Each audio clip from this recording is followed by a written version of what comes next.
Hello welcome. இனி இந்த படம் ரிவ்யூ பார்க்க போகிறேன்னா துரந்தர்.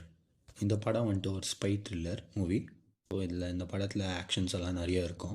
ஸோ இந்த படத்தை 18+ மட்டும் பாருங்கள். ரத்தம் தெரிக்கிற சீனெல்லாம் நிறைய இருக்கும். ஸோ அதனால் 18+ மேலே தான் பார்க்கணும். டெரரிஸ்ட் அட்டாக் நடக்கும் பார்லிமெண்ட்டில்.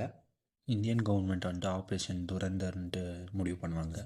இந்த மிஷின் வந்துட்டு பாகிஸ்தான் லோக்கல் கேங்ஸ் எல்லாம் வெப்பன்ஸு சப்ளை பண்ணுவாங்க, அப்புறம் மணி சப்ளை பண்ணுவாங்க இவங்களுக்கு. அவங்கள அழிக்கணுன்ட்டு பார்ப்பாங்க இவங்க. ஸோ அதுக்கு வந்துட்டு இந்தியன் ஆள் உள்ளே போகணும் அப்படின்னு பார்ப்பாங்க. உள்ளே போயிட்டு அவங்கள சாவடிக்கணுன்ட்டு இருக்கும். அப்போ தான் ஹீரோ வந்துட்டு ஸ்பை ஏஜெண்ட்டாக போவார், ரன்வீர். அவர் போய் அந்த வேலை பண்ணி முடிச்சாரா இல்லையா அந்த படத்தோட கதை.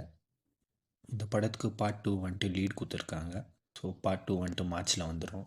இந்த படத்தோட ரைட்டிங் பார்த்திங்கன்னா ரொம்ப நல்லா இருக்குது. ஒரு ரியல் ஸ்டோரியை எடுத்து நல்லா பண்ணியிருக்கிறாங்க. அதே மாதிரி மேக்கிங்கும் பார்த்திங்கன்னா படத்தோட ப்ளஸ்ன்னு சொல்லலாம்.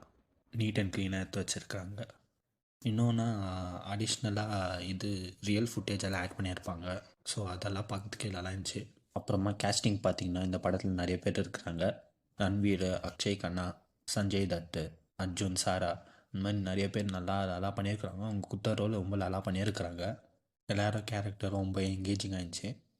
சினிமாட்டோகிராஃபி வந்துட்டு இந்த படத்தோட ப்ளஸ்ன்னே சொல்லலாம். ரொம்ப நல்லா பண்ணியிருக்கிறாங்க. அதே மாதிரி எடிட்டிங்கும் அவ்வளோ தான். படத்தில் சிஜி எல்லாம் ரொம்ப நல்லா பண்ணியிருக்கிறாங்க. அப்புறமா இந்த படத்தில் ரெட்ரோ சாங்ஸ் எல்லாம் சிலதெல்லாம் ஆட் பண்ணியிருப்பாங்க. அதுவும் நல்லா இருந்துச்சு. படத்தில் ஃபஸ்ட் ஹாஃபும் இல்லை செகண்ட் ஹாஃபும் நல்லா போகும். என்ன ஒன்றுனா அதில் படத்தோட லென்த்து தான் 3 hours 30 minutes என்ன வரும். சிலதெல்லாம் ட்ரிம் பண்ணிடலாமோன்னு தோணுச்சு. ஓவரால் பார்த்திங்கன்னா ஒரு நல்ல படம். போய் தேட்டரில் போய் பாருங்கள். தேங்க்யூ.